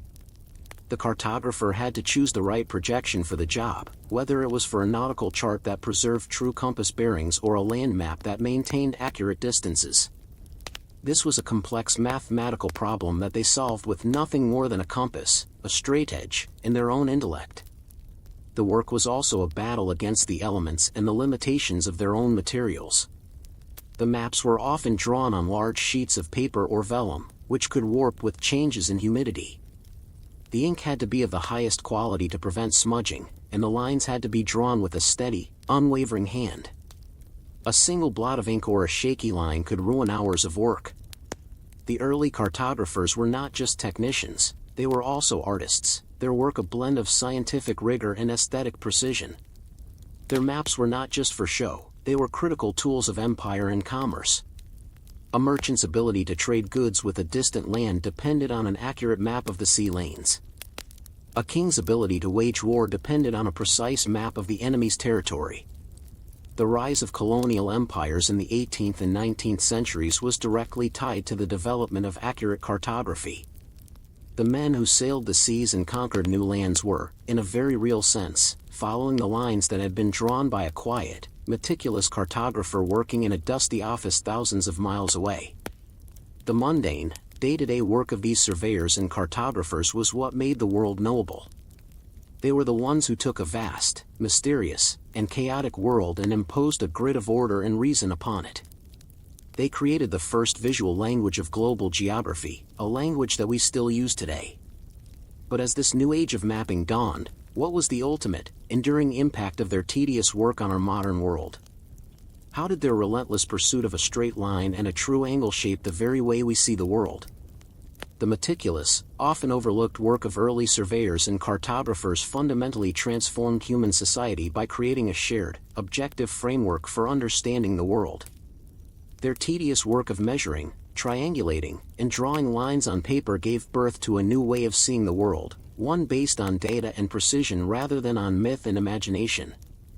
This shift, from a world of imprecise estimations to one of measurable reality, had a profound and lasting impact on everything from commerce and war to law and governance. The most immediate legacy of their work was the rationalization of land ownership. For centuries, property lines were often vague, based on natural landmarks like trees or rocks that could shift or disappear. The surveyor's tools, however, allowed for the creation of precise, legally binding maps of property. This made land sales and inheritance far more secure, and it provided the essential infrastructure for modern real estate and land management. The grid systems that define so many modern cities, particularly in the United States, are a direct result of this methodical approach to land measurement. Beyond land, their work was the essential foundation for large-scale engineering projects. The construction of canals, railroads, and later, highways, all depended on highly accurate maps of the terrain. The great feats of the industrial age were not just about new machines, they were about the ability to precisely plan and execute projects over vast distances. The surveyor's measurements were the invisible lines that guided the engineers and the builders, ensuring that a railroad track laid in one city would meet up with one laid in another, thousands of miles away. The pursuit of mapping also drove the development of new technologies and mathematical techniques. The need for precise measurements spurred the invention of more accurate instruments, such as the chronometer, which allowed navigators to determine longitude with unprecedented accuracy. The mathematical problems of representing the globe on a flat surface led to new discoveries in geometry and trigonometry. In a very real sense, the quiet, boring work of map-making was a silent engine of scientific progress. Today, we take a precise, verifiable understanding of our world for granted. We navigate with GPS, track our deliveries with digital maps, and plan our cities using Geographic Information Systems, GIS. All of these technologies are built on the principles of surveying and cartography that were so painstakingly developed in the 18th and 19th centuries. The invisible grids that govern our world, from property lines to flight paths, are the direct descendants of the lines drawn by those early cartographers. Their work reminds us that the most significant contributions to human progress are often not dramatic and heroic, but rather quiet, methodical, and rooted in the relentless pursuit of precision and detail. The romantic image of a lighthouse keeper is often one of a solitary figure, standing stoically against the fury of a storm, a beacon of safety in a perilous world. The reality, however, was far more mundane and far more tedious. The life of a lighthouse keeper was a silent service defined by routine, repetition, and a profound isolation. It was a job of immense responsibility but very little glory, and its story is one of human resilience in the face of relentless boredom. The primary duty of a lighthouse keeper was not to brave storms, but to keep the light burning. This was a task that required meticulous, round-the-clock vigilance. A single night's duty began well before sunset. The keeper had to ascend the winding stairs to the lantern room, a glass-enclosed space at the very top of the lighthouse, where the lamp and the lens were housed. The lamp, in the early days, was often fueled by whale oil or paraffin, which had to be carefully trimmed and refilled. The Fresnel lens, a brilliant French invention that magnified the light, had to be polished to a mirror shine, a task that could take hours. A single smudge or streak could diminish the light's power, a small error with potentially catastrophic consequences for a ship at sea. Once the sun had set, the real work began. The keeper had to ensure the light was lit and that it was operating correctly. The mechanism that made the light revolve, creating its unique flash pattern, was a complex piece of clockwork. It had to be wound by hand every few hours, a tedious and physically demanding task. The keeper would have to set a series of alarms to wake them throughout the night to perform this chore, a constant interruption to their sleep. The entire night was a cycle of winding, checking, and polishing, a silent dance with a complex machine. The keeper was also the custodian of the entire lighthouse.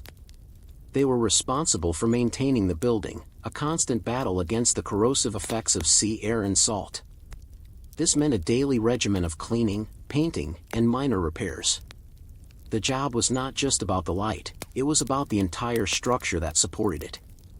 It was a life of small, repetitive tasks that, when performed with perfect consistency, ensured the safety of countless sailors. But what were the real, psychological challenges of this solitary existence, and how did a life of extreme isolation shape the people who chose it? The greatest challenge for a lighthouse keeper was not the ferocity of a storm, but the slow, corrosive effect of solitude. The job was one of extreme isolation, with keepers often stationed on remote islands or rocky outcroppings, far from the nearest town. For months, or even years, their only company might be a single assistant keeper. The rhythm of their lives was dictated not by human interaction, but by the ceaseless cycle of the sun and the moon, the tides, and the relentless demands of the light. This isolation was a profound psychological test. The mind, starved of social contact, could begin to play tricks. Keepers often developed eccentric habits, and stories of lighthouse madness, a form of extreme mental and emotional distress brought on by prolonged solitude, were common. To combat this, keepers had to develop a strict daily routine. The meticulous tasks of maintaining the lamp, polishing the lens, and cleaning the station became a form of mental and spiritual discipline. The routine was a lifeline, a way to impose order on a world that was otherwise formless and empty. The keepers also developed a deep connection to their environment. They became amateur meteorologists, experts on the tides, and keen observers of the local flora and fauna. They were the first to spot a distant ship in distress or to notice the subtle changes in the weather that could signal an approaching storm. Their survival depended on their ability to read the natural world around them, a skill that was honed by years of quiet observation. Despite the isolation, there was a quiet camaraderie among the keepers of the coast. They communicated in a kind of silent network, using flag signals or flashes of light to send simple messages to nearby stations or passing ships. They were part of a silent fraternity, a group of dedicated individuals who understood the unique rigors of their work. They were the anonymous guardians of the sea lanes, a fact that was often acknowledged by the sailors who depended on their light. A ship's captain might see the familiar flash pattern of a lighthouse and feel a sense of security, a small, quiet acknowledgement of the keeper's long, lonely vigil. The work was also a form of long-term planning. The keeper had to ensure the station was stocked with enough fuel, food, and supplies to last through the winter, a period when storms could make resupply impossible. This required a meticulous, almost obsessive attention to detail. Every barrel of oil, every sack of flour, and every spare part had to be accounted for. Their ability to survive was directly tied to their ability to plan for every possible contingency. But as technology advanced, what was the fate of these silent guardians, and how did their long, lonely service become a relic of a bygone era? The profession of lighthouse keeper, a job defined by its tedious routine and profound isolation, was ultimately rendered obsolete by the very forces of technological progress it had helped to guide. The invention of the incandescent mantle in the late 19th century and the development of reliable electric light in the early 20th century began a slow process of automation. The need for a keeper to constantly trim wicks and wind a clockwork mechanism was gradually replaced by automated systems that could operate the light with a much higher degree of efficiency and reliability. The introduction of the electric arc lamp and later, the powerful xenon lamp, meant that the light was no longer a fragile flame but a robust, constant beam. the automation of lighthouses gained significant momentum throughout the 20th century. New technologies, such as solar-powered lamps, remote monitoring systems, and sophisticated navigation aids like GPS, made the presence of a human keeper increasingly unnecessary. The cost of maintaining a team of keepers on a remote island, providing them with food, water, and supplies, was enormous. The automated lighthouse, with its predictable, low-maintenance operation, was a far more economical solution. The final manned lighthouse in the United States, Boston Light, was automated in 1990, a quiet end to a profession that had spanned centuries. The legacy of the lighthouse keeper, however, is not just in the fading photographs of solitary figures standing against a stormy sea. It is in the very idea of a silent service, a job that is essential for the public good, yet receives no public acclaim. The keepers were the human foundation of maritime safety for centuries, their relentless vigilance ensuring the safe passage of countless ships and the prevention of innumerable shipwrecks. Their daily routines, their quiet battles with solitude, and their mastery of a demanding craft were the invisible threads that held the world's shipping lanes together. The story of the lighthouse keeper reminds us that the most vital professions are not always the most glamorous. It is a testament to the profound value of dedication, responsibility, and the quiet endurance of a difficult, lonely job. The automated beacons that guide ships today are a direct descendant of the lamps that were once trimmed by a keeper's hand. The modern world's reliance on precise, automated systems for everything from air traffic control to power grid management is built on the historical foundation of professions like the lighthouse keeper, a profession that showed that the most important work is often the most boring and the most essential. The idea of connecting the Atlantic and Pacific Oceans with a canal across the narrow Isthmus of Panama was an ancient dream, a vision of trade and global power that captivated minds for centuries.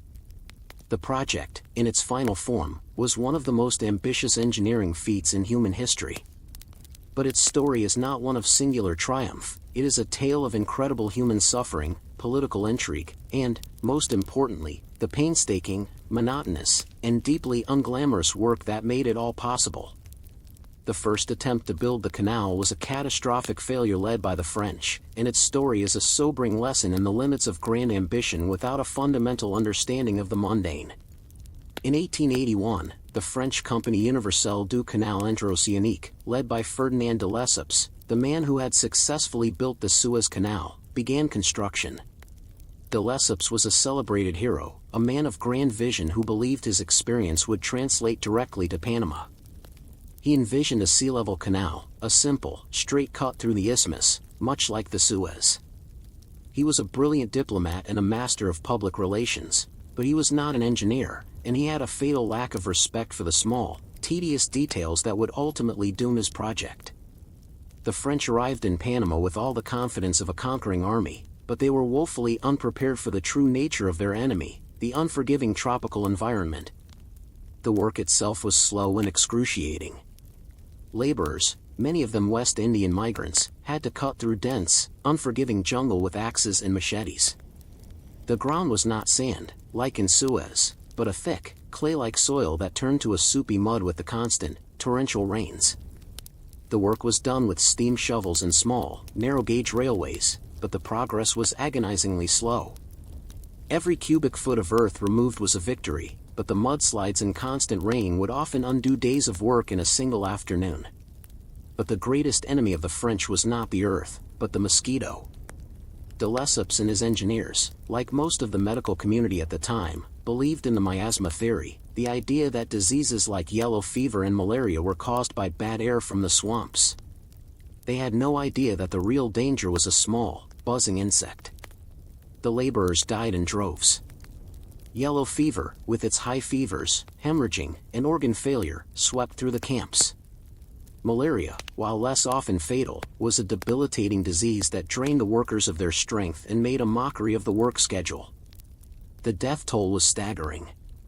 By the time the French abandoned the project in 1889, over 22,000 workers had died, a silent testament to the lethal power of a microscopic detail. The French failure was a story of hubris and a lack of respect for the mundane realities of the project. They had the grand vision, the funding, and the political will, but they lacked the essential understanding of logistics, public health, and the sheer, brutal monotony of the work itself. Their failure would serve as a grim warning to the next nation to take up the challenge. But how would the Americans, who took over the project a decade later, manage to overcome the very same problems that had so thoroughly defeated the French? When the Americans took over the Panama Canal project in 1904, they had the grim French failure as a powerful and sobering lesson. They knew the challenge was not just about engineering, but about mastering the mundane details that had brought their predecessors to their knees.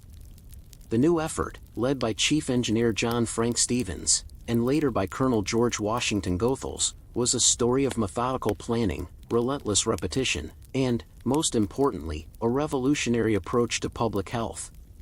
The first and most critical step for the Americans was not to dig, but to clean. Under the direction of Dr. William Crawford Gorgas, a military physician who had previously worked in Havana, a massive, systematic campaign was launched to eradicate the mosquito. This was a direct application of the new understanding of disease transmission. It was a tedious, unglamorous, and deeply bureaucratic process. Teams of workers were dispatched to fumigate buildings, drain swamps, and spray oil on every puddle of standing water, from small tire tracks to large ponds. This meant meticulously mapping out every potential breeding ground and treating it with a kerosene-based oil that suffocated the mosquito larvae. The work was slow, dangerous, and often met with skepticism from the local population, but it was successful. Yellow fever was eradicated within 2 years, and malaria was brought under control. The death rate among the workers plummeted, turning what had been a graveyard into a viable work site. With the public health crisis under control, the Americans could focus on the engineering. Unlike de Lesseps, they abandoned the idea of a sea-level canal and embraced a new, more complex plan, a system of locks and an artificial lake. This was the vision of John Stevens, a railroad man who understood that the problem was not just about digging, but about moving vast quantities of earth. His solution was to treat the canal construction like a railroad operation. He built a massive network of railways to haul the excavated material away from the work site. The work was still mind-numbingly repetitive, but the sheer scale of the operation was what set it apart. Huge, powerful steam shovels, a technological leap from the French equipment, scooped up tons of earth at a time. The earth was loaded onto trains, which would then haul the spoil away to be dumped in the jungle or used for fill. The most boring and essential part of the American effort was the excavation of the Culebra Cut. This was a mountain pass that had to be carved out to connect the two halves of the canal. The work was a constant battle against landslides. The soil was unstable, and the constant rain would cause massive slides that could undo months of work in a single day. The engineers and workers had to continuously monitor the stability of the slopes, adding new drains and retaining walls to prevent the landslides. It was a job that required relentless vigilance, a constant back and forth between digging and shoring up. The American method was a triumph of the mundane. They understood that the grand goal, a canal connecting two oceans, was not achieved with a single heroic act, but with millions of small, repetitive, and often boring ones. It was the methodical spraying of oil on a puddle, the meticulous laying of a new railroad track, and the constant, patient removal of earth from a single mountain pass. They succeeded where the French had failed because they respected the details. But as the canal neared completion, what was the final, unglamorous act that would bring this immense project to a successful, quiet conclusion? The final phase of the Panama Canal's construction was a testament to the fact that the most complex and awe-inspiring engineering feats are often the result of years of tedious, methodical work. With the Culebra Cut finally carved through the mountain and the Gatun Lake Basin filled, the focus shifted to the last and most critical components of the system, the locks and the gates. This was a job of extreme precision, a final, unglamorous act that would bring the entire project to a successful conclusion. The Gatun locks, located at the Atlantic end of the canal, were the largest concrete structures ever built at the time. Their construction was a masterclass in logistics. Millions of cubic yards of concrete had to be mixed on site, a constant, repetitive process of pouring, setting, and curing. The lock chambers themselves had to be perfectly aligned, a single miscalculation rendering the entire system useless. The giant miter gates, each a massive steel door weighing hundreds of tons, had to be fabricated and installed with a tolerance of just a few inches. The entire process was a slow, careful dance of measurements, calculations, and the constant hum of machinery. On a rainy day in August 1914, the final, quiet moment of triumph arrived. The small tugboat Cristobal made the first full transit of the canal, a test run that was deliberately unheralded. A few days later, on August 15, the steamship Ancon made the official maiden voyage through the locks. There was no grand ceremony, no fanfare. The world was at war, and the Panama Canal, a project that had consumed decades and thousands of lives, was simply opened. Its success was not a matter of a single heroic moment, but the culmination of a million small, tedious, and unglamorous tasks, from the clearing of a mosquito-infested swamp to the pouring of a single bucket of concrete. The legacy of the Panama Canal is a powerful and enduring lesson in the importance of the mundane. The French failed because they had a grand vision but no respect for the small, boring details of public health and logistics. The Americans succeeded because they understood that the true path to victory was not through a single, bold stroke, but through the relentless pursuit of order, discipline, and painstaking repetition. The canal, a monument to human ingenuity, is also a monument to the thousands of anonymous laborers who died of disease, the engineers who battled mudslides, and the bureaucrats who meticulously tracked every cubic foot of earth removed. The Panama Canal, in its quiet, methodical operation, is a constant reminder that the greatest achievements in human history are built not on a foundation of grand gestures, but on the uncelebrated, day-to-day work of ordinary people. It is a story of how a small, buzzing insect could defeat a great power, and how a meticulous, unglamorous plan could ultimately win the day. A royal coronation is often imagined as a single, magnificent spectacle, a moment of dazzling pomp, circumstance, and historical significance. But to those who were tasked with making it happen, it was a different experience entirely. The event was not a fluid, spontaneous ceremony, but a rigid, meticulously planned affair, a complex piece of clockwork that had to be wound and set with a million small, boring details.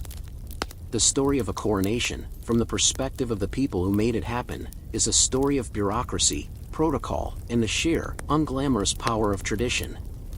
The preparations for a coronation would begin months, or even a year, in advance.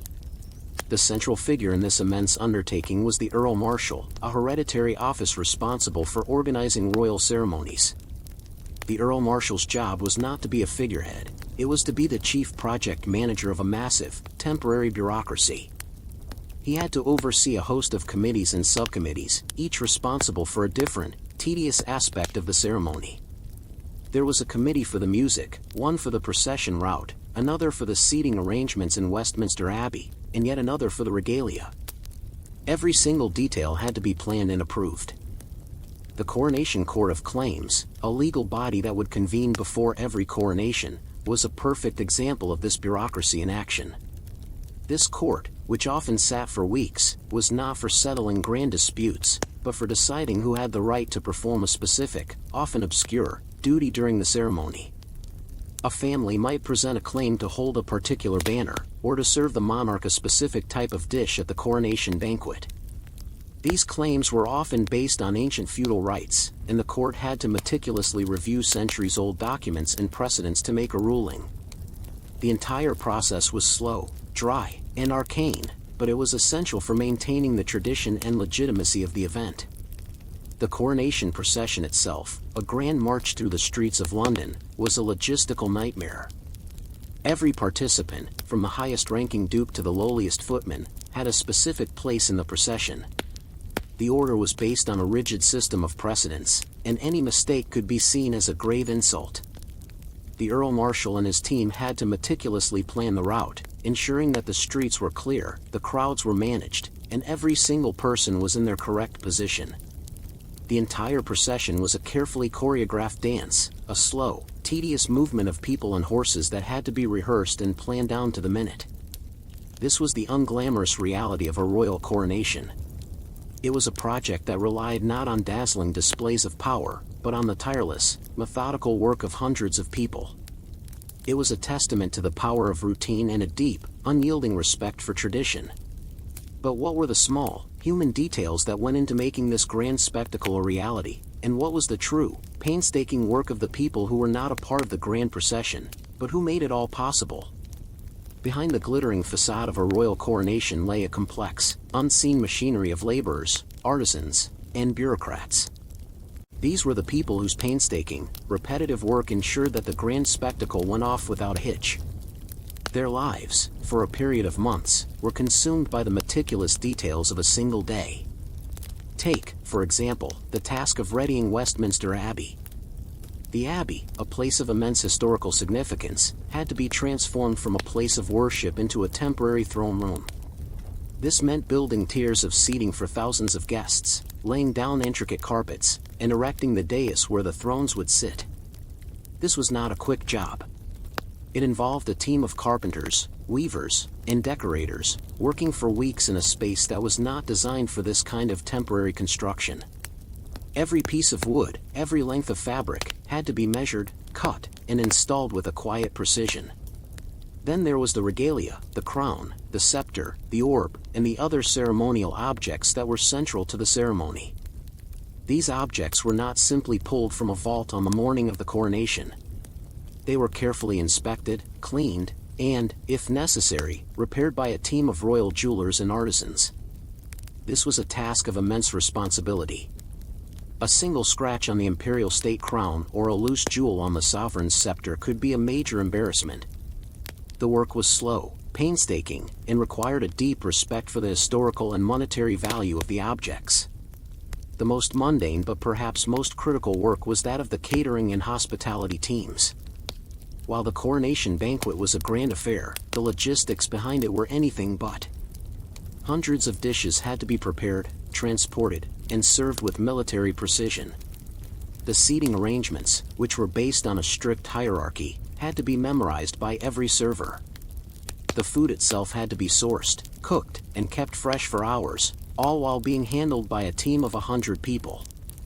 The entire process was a logistical marvel, a silent, coordinated effort that was a far cry from the glittering feast that the public saw.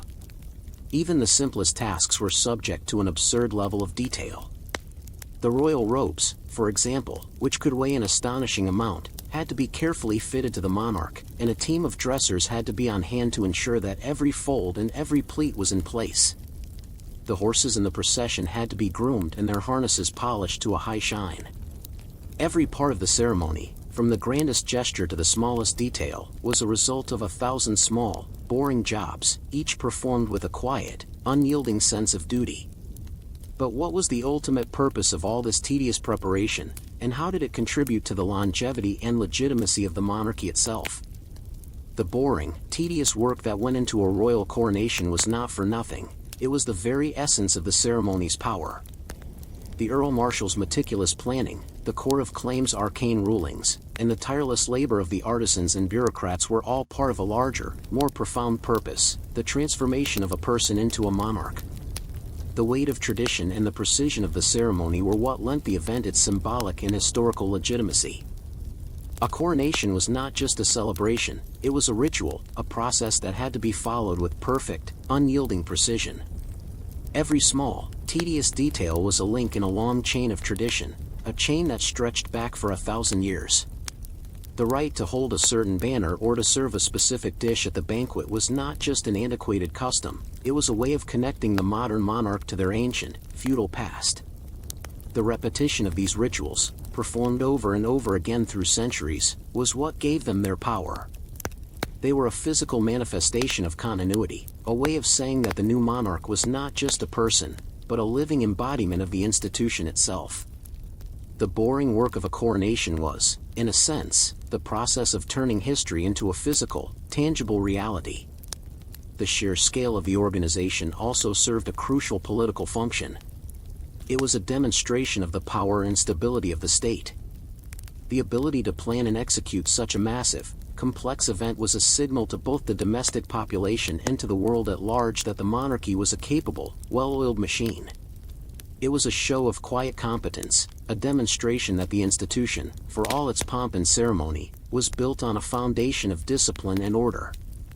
The spectacle of the coronation, in this sense, was a triumph of bureaucracy, not just a triumph of royalty. The legacy of this kind of painstaking, ceremonial work is in the enduring power of ritual and tradition. In a world that is constantly changing, these rituals provide a sense of stability and connection to the past. They are a physical anchor, a reminder that we are part of something larger than ourselves.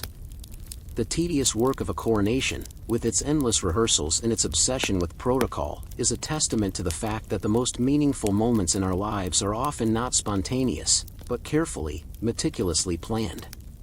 The coronation, for all its grandeur, reminds us that the true power of an institution lies not in its ability to be grand, but in its ability to be consistent, methodical, and, above all, boring in the right way. The Industrial Revolution is often told as a grand narrative of steam engines, power looms, and monumental factories. But its true story is also one of small, repetitive, and deeply unglamorous tasks performed by millions of anonymous laborers. One of the most essential of these tasks was lint picking, the tedious process of preparing raw cotton for spinning. This was a job that was not a part of the grand spectacle of the factory, but was, in a very real sense, the quiet engine that powered the entire cotton industry. The story of the lint picker is a story of human resilience, technological change, and the surprisingly significant role of a boring job. Long before the cotton reached the great textile mills of Manchester or Lowell, it had to be prepared. The raw cotton boll, as it was harvested from the plant, was a messy mixture of fiber, seeds, and small bits of plant matter. This had to be meticulously cleaned before it could be spun into thread. In the early days of the industry, and for centuries before, this was done entirely by hand. A lint picker, often a child or a woman, would sit for hours, carefully separating the cotton fibers from the seeds and debris. This was a monotonous and physically demanding job. The work was slow, and the amount of cotton that could be cleaned by a single person in a day was incredibly small. The cost of labor and the sheer inefficiency of the process was a major bottleneck for the entire industry. The work was also physically unpleasant. The fine dust from the cotton fibers filled the air, causing respiratory problems for the workers. The constant contact with the raw cotton could cause skin irritation, and the repetitive motion of the hands and fingers led to chronic pain and fatigue. This was not a skilled trade, it was a job of sheer endurance and patience. It was a job that had to be done, day after day, in a world that was becoming increasingly obsessed with speed and efficiency. The invention of the cotton gin by Eli Whitney in 1793 was a technological revolution. It was a machine that could perform the work of hundreds of lint pickers, separating the seeds from the fiber with incredible speed. This invention is rightly celebrated as a turning point in the history of the cotton industry. But the story is more complex than a simple tale of man versus machine. The cotton gin, for all its efficiency, did not eliminate the need for human labor, it simply changed its nature. The cotton gin, in fact, increased the demand for raw cotton, which in turn increased the demand for a different kind of tedious labor. The life of the lint picker, whether by hand or by machine, was a life of repetition, a quiet, unglamorous existence that was nevertheless essential to the global economy. But as the Industrial Revolution gained steam, how did the nature of this boring work change, and what was the ultimate, unheralded impact of this quiet profession on the world? The invention of the cotton gin, far from making the lint picker's job obsolete, transformed it. With the bottleneck of seed removal solved, the demand for raw cotton exploded, particularly from the textile mills in Great Britain and New England. This led to a dramatic increase in cotton production in the American South, and a corresponding increase in the number of people, primarily enslaved workers, tasked with the mind-numbing labor of planting, picking, and preparing the raw crop. The new rhythm of the factory required a constant, massive supply of raw material, and that supply was secured through a different kind of tedious, unglamorous labor. In the factories themselves, the lint picker's job changed from separating seeds to a new form of preparation. The cotton, now gin cleaned, still had to be carded and combed to align the fibers before they could be spun. This was a new kind of repetitive work, often performed by young women and children in the harsh conditions of the early mills. They would sit or stand for hours, feeding the raw cotton into a machine that used a series of fine wire teeth to untangle and straighten the fibers. The work was still monotonous, but it was now performed in the loud, dangerous environment of the factory floor, a world away from the fields. The air was thick with cotton dust, a constant irritant that led to bisonosis, a respiratory disease known as brown lung. The factory lint picker's life was a testament to the power of human endurance in the face of machine-driven monotony. The speed of the machine dictated the pace of the work, a relentless rhythm that left little room for rest or distraction.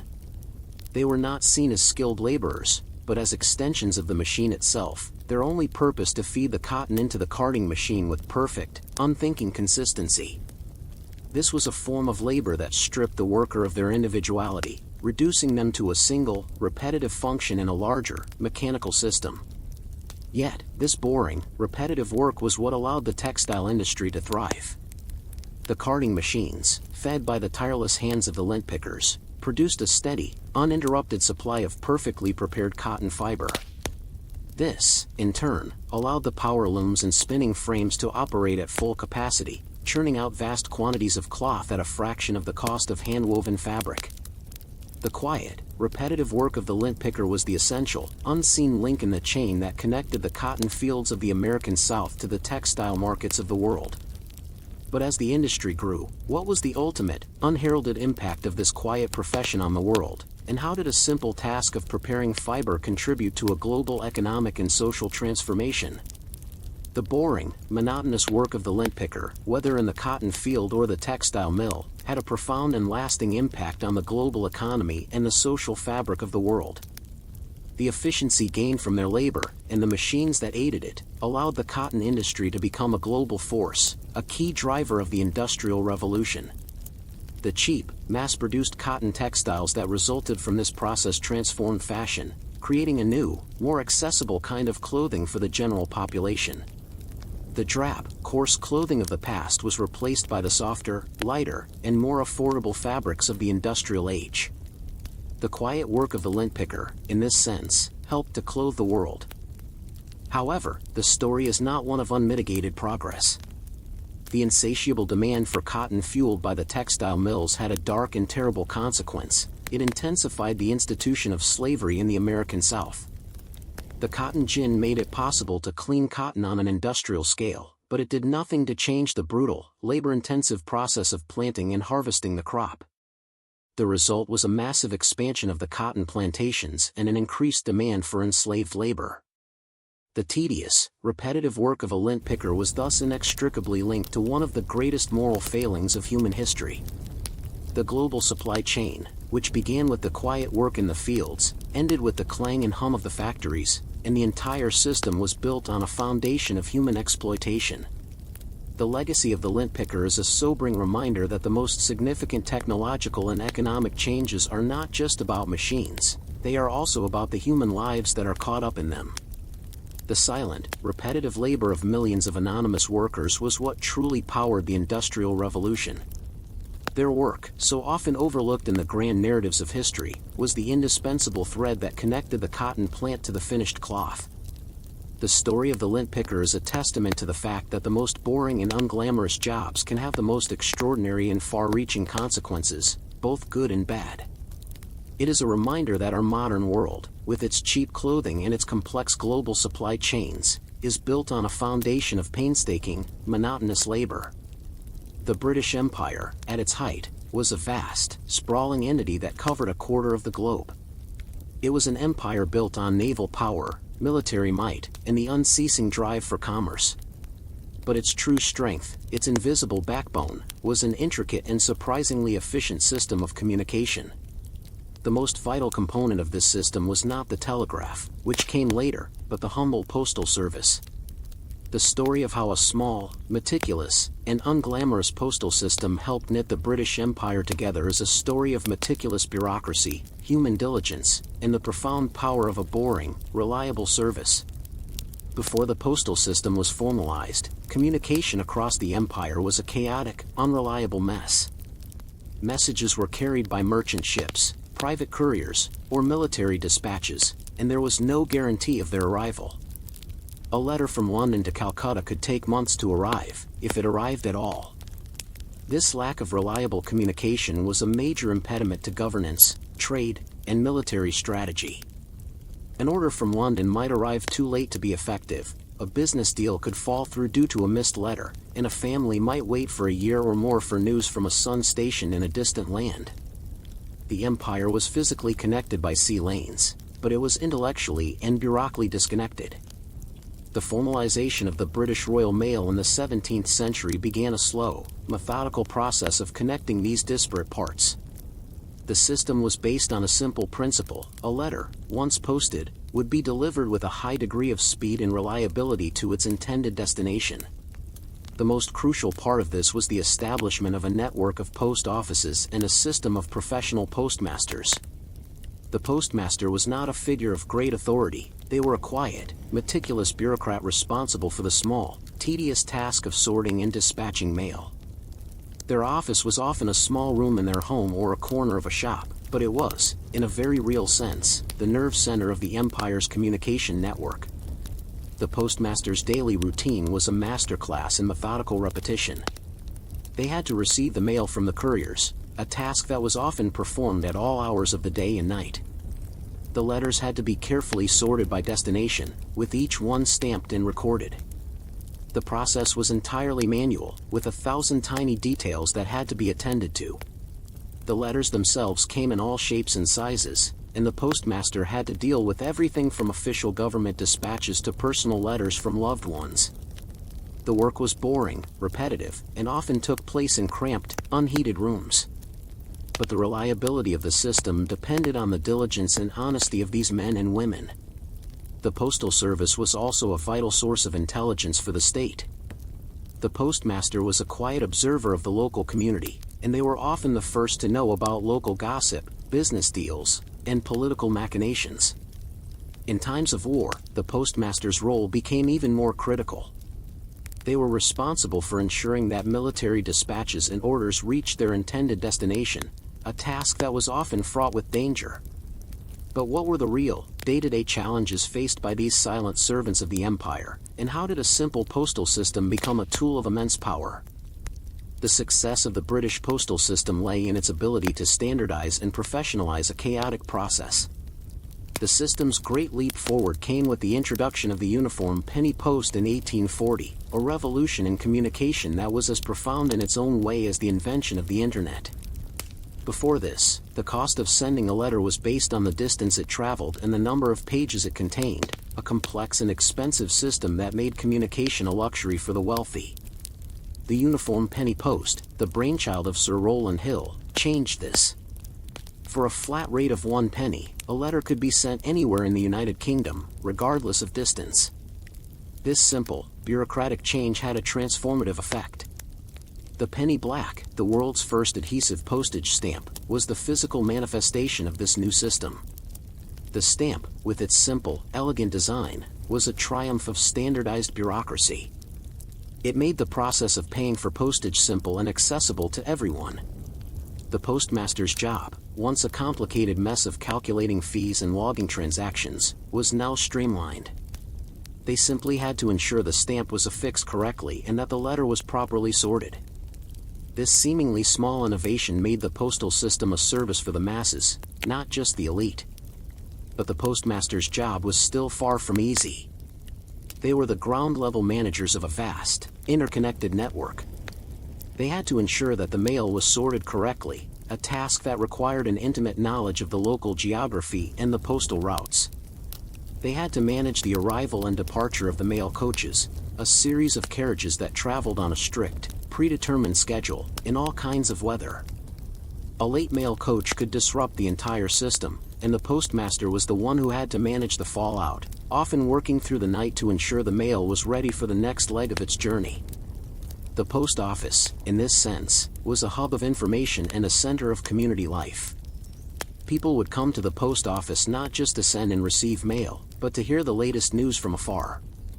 The postmaster, with their access to the mail, was a repository of knowledge, a quiet, unheralded source of information in a world where news traveled slowly.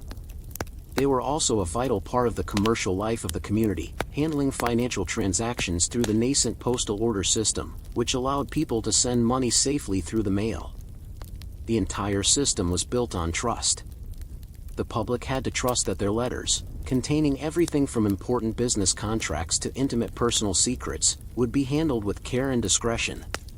The postmaster, with their quiet diligence and their unwavering commitment to routine, was the person who earned that trust, day after day. Their work was the silent, steady heartbeat of a global empire, and its success was a testament to the power of a boring, reliable service. But as the empire grew, what were the final, unglamorous challenges that the Postal Service faced, and how did its story intersect with the broader fate of the British Empire itself? The British postal system, once a chaotic collection of private carriers and haphazard routes, grew to become the invisible nervous system of a global empire. Its success was a triumph of standardized bureaucracy, driven by the mundane, methodical work of countless postmasters and couriers.